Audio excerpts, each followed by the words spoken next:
Hi guys, कैसे हैं आप सब। आई होप ठीक हो, स्वस्थ हो।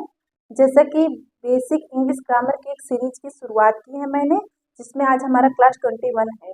इस क्लास में हम आपका स्वागत करते हैं। हमारा चल रहा था, हम सीख रहे थे पार्ट्स ऑफ स्पीच।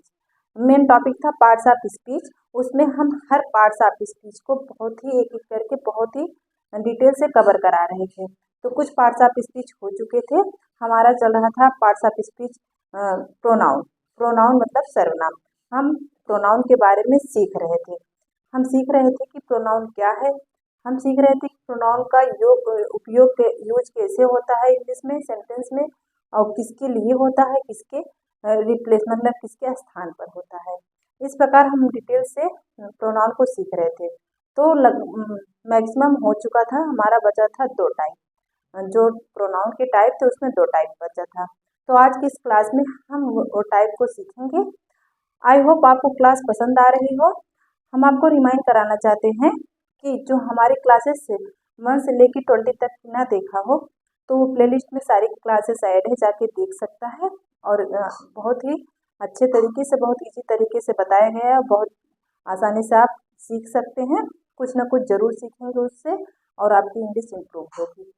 तो आइए आज की इस क्लास की शुरुआत करते हैं बिना टाइम वेस्ट किए। देखते हैं आज की इस क्लास में क्या है। देखिए, जैसा कि हमारा चल रहा था पार्ट्स ऑफ स्पीच।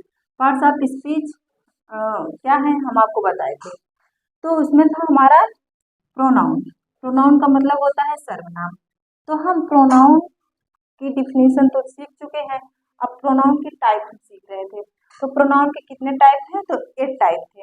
जैसे कि हम यहाँ पर लिखे हुए हैं, देखिए 8 टाइप हैं, जिसमें हम सीख चुके हैं personal pronoun, possessive pronoun, reflexive pronoun, demonstrative pronoun, interrogative pronoun, relative pronoun. अब हमारा है अगला आज का प्रोनाउन इंडिफिनिट प्रोनाउन और रिसिप्रोकल प्रोनाउन। आज हम इन्हीं दोनों प्रोनाउन को पढ़ेंगे, डिटेल से पढ़ेंगे और एग्जाम्पल के साथ सीखेंगे कि ये दोनों प्रोनाउन होते क्या हैं और इनकी सेंटेंसेस में यूज क्या है। तो देखिए, हम पहला है हमारा आज का टॉपिक, आज का लेसन है हमारा इंडिफिनिट प्रोनाउन। तो आइए हम देखते हैं इंडिफिनिट प्रोनाउन की डिफिनीशन क्या होती है। इंडिफिनिट प्रोनाउन किसे कहते हैं? जैसा कि आपको नाम से ही पता चल रहा होगा कि इंडिफिनिट, इंडिफिनिट मतलब अनिश्चित। डिफिनिट जो होता है वो निश्चित होता है और इंडिफिनिट का मतलब होता है अनिश्चित। जो निश्चित ना हो वो हमारा इंडिफिनिट प्रोनाउन है। इंडिफिनिट प्रोनाउन मतलब अनिश्चित सर्वनाम, जो निश्चित ना हो। जैसे अभी आप जब वो देखेंगे डिफिनीशन तो आपके समझ में ज़्यादा आएगा। देखिए, indefinite pronoun does not refer to any specific person, thing और अमाउंट। ठीक है, कह रहा है इंडिफिनिट प्रोनाउन किसी पर्सन, वस्तु और अमाउंट के किसी स्पेसिफिक पर्सन, थिंग और अमाउंट के बारे में रेफर नहीं करता, बताता नहीं है। वो क्या बताता है? देखिए, वो बताता है ऑल, एनी, ईच, फ्यू। मतलब कोई स्पेसिफिक मतलब कि कोई निश्चित पर्सन या वस्तु या अमाउंट के बारे में नहीं बताता। कौन नहीं बताता? इंडिफिनिट प्रोनाउन हमारा। तो क्या बताता है? हमें बताता है all, any, each, few, many, some many, कहते नहीं, बडी, समबडी, समबडी, जिसे आगे आप लगा सकते हैं, something, thing, anyone, someone, one some. तो ऐसे आप इन सब चीज़ों के बारे में कौन बताता है? हमारा इंडिफिनिट प्रोनाउन। जैसा कि आप बार बार हम कह रहे हैं, इंडिफिनिट प्रोनाउन का मतलब होता है अनिश्चित सर्वनाम, अनिश्चित सर्वनाम। तो ये सब अनिश्चित वस्तुओं को कौन बताता है? इस जितने वर्ड हम लिखे हैं, तो ये वर्ड हमारे क्या है? इंडिफिनिट प्रोनाउन है। ये हमारे इंडिफिनिट प्रोनाउन है। तो आइए एग्जाम्पल से हम समझते हैं कि इनका यूज कैसे होता है सेंटेंस में। देखिए, एग्जाम्पल है हमारा, I met two kids, one was very naughty. इसकी मीनिंग क्या है कि मैं 2 बच्चों से मिली। ठीक है, मैं 2 बच्चों से मिली। वन वाज वेरी नॉटी, उसमें से एक बहुत शरारती था। तो यहाँ पर वन हमारा क्या हुआ, किसी निश्चित, किसी स्पेसिफिक या पर्सन या थिंग या अमाउंट के बारे में बात नहीं कर रहा है, किसी निश्चित चीज के बारे में बात नहीं कर रहा है। उन दो बच्चों में एक बच्चा क्या था, बहुत शरारती था। तो हमारा ये जो वन है, वन हमारा कौन सा प्रोनाउन हो गया, इंडिफिनिट प्रोनाउन। ये हमारा इंडिफिनिट प्रोनाउन है। मैं दो बच्चों से मिली, उसमें से मतलब वन वाज वेरी नॉटी, उसमें से एक बहुत शरारती था। तो यहाँ पर वन हमारा हो गया क्या, इंडिफिनिट प्रोनाउन। तो आप देख रहे हैं सेंटेंस में इसका यूज कैसे करेंगे।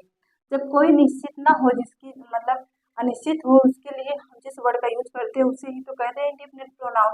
तो हम यहाँ पर किसी अमाउंट के बारे में नहीं बात हो रहा है, स्पेसिफिक पर्सन के बारे में नहीं बात हो रहा है, किसी थिंग के बारे में बात नहीं हो रहा है जिसे हम गिन सकें, हम सरल भाषा में जान सकते हैं जिसे हम गिन सकें। तो देखिए हमारा ऐसे पहला एग्जाम्पल हम समझ लिए। दूसरा एग्जाम्पल देखिए, मेनी किड्स प्लेइंग। मेनी मतलब बहुत सारे। अब मेनी का मतलब 1 2 3 4 तो है ना, बहुत सारे कितने हैं कुछ नहीं पता है। तो मेनी किड्स प्लेइंग, बहुत सारे बच्चे खेल रहे थे। तो यहाँ पर मेनी जो है हमारा क्या है, इंडिफिनिट प्रोनाउन है। यहाँ पर आप बहुत ही इजी है, आप बस ध्यान से देखिएगा। इस प्रकार हम दूसरा एग्जाम्पल देख लिए क्या है। अब तीसरा देखते हैं, can anyone answer this question. Anyone यहाँ पर आया, एनीवन हमारा इंडिफिनिट प्रोनाउन है। कैसे, can anyone answer this question, क्या इसमें से कोई एनीवन मतलब कोई भी, इसमें से कोई भी इस क्वेश्चन का आंसर दे सकता है, इस प्रश्न का उत्तर कोई दे सकता है। कैन यहाँ पर सकना के लिए आया है, और सकना हमारा क्या है, मॉडल वर्ब है। और जब वर्ब से कोई सेंटेंस की शुरुआत होती है तो क्वेश्चन हो जाता है। तो क्या इसमें से कोई इस क्वेश्चन का मतलब प्रश्न का उत्तर दे सकता है, इसकी मीनिंग ये हुई। तो यहाँ पर एनीवन हमारा क्या हुआ, इंडिफिनिट प्रोनाउन। अगला देखते हैं चौथा, हैव यू ईटन एनीथिंग।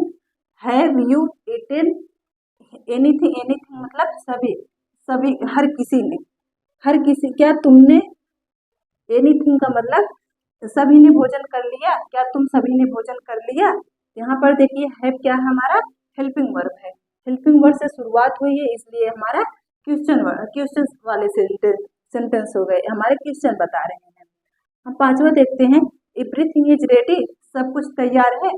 आप कैसे कहेंगे सब कुछ तैयार है, जैसे एक इस एग्जाम्पल से समझिए, जैसे अगर किसी की शादी है तो उसमें सारे डेकोरेशन, चेयर, यहाँ पर मतलब स्टेज, सब कुछ मतलब जब जगह जगह है तो अगर तैयार हो जाता है तो आप ऐसा कहेंगे कि कुर्सी तैयार है, स्टेज तैयार है, मतलब दुल्हन तैयार है, मतलब इस सब की ना कह के हम छोटे से कहेंगे, एक ही वर्ड में, एवरीथिंग इज रेडी, सब कुछ तैयार है, उसमें सब कुछ आ जाएगा।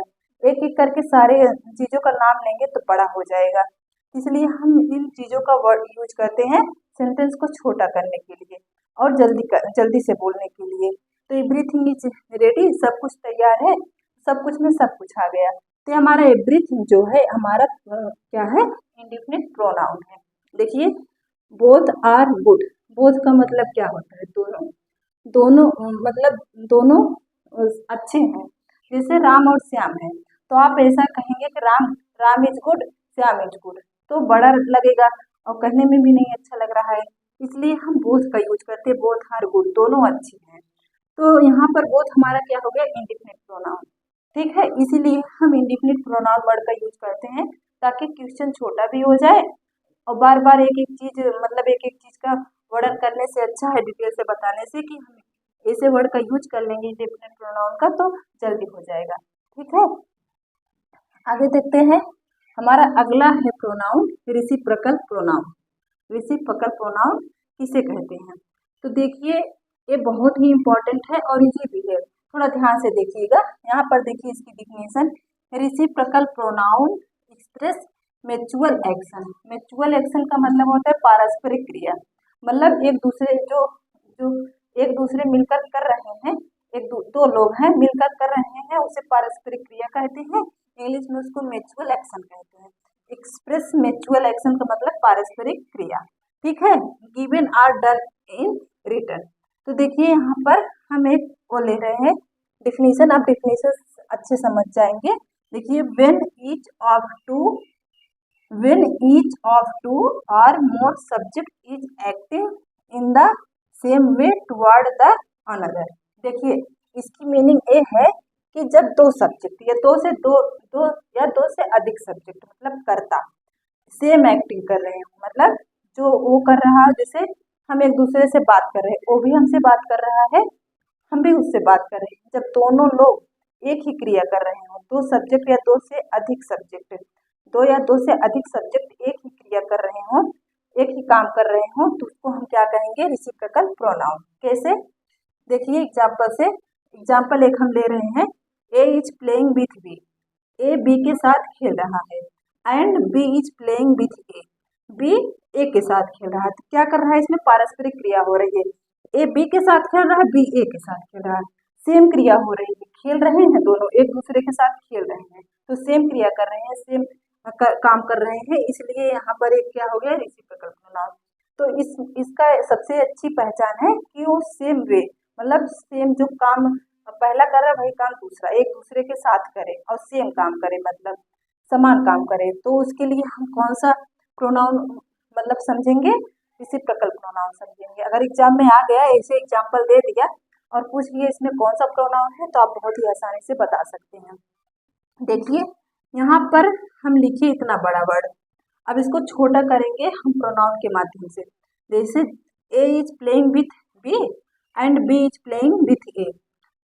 ए बी के साथ खेल रहा है, बी ए के साथ खेल रहा है। इतना बड़ा, यही इतना सेंटेंस कहने के लिए हम इतनी बड़ी लिखे। अब छोटा सा कैसे हम कर सकते हैं इसको छोटा?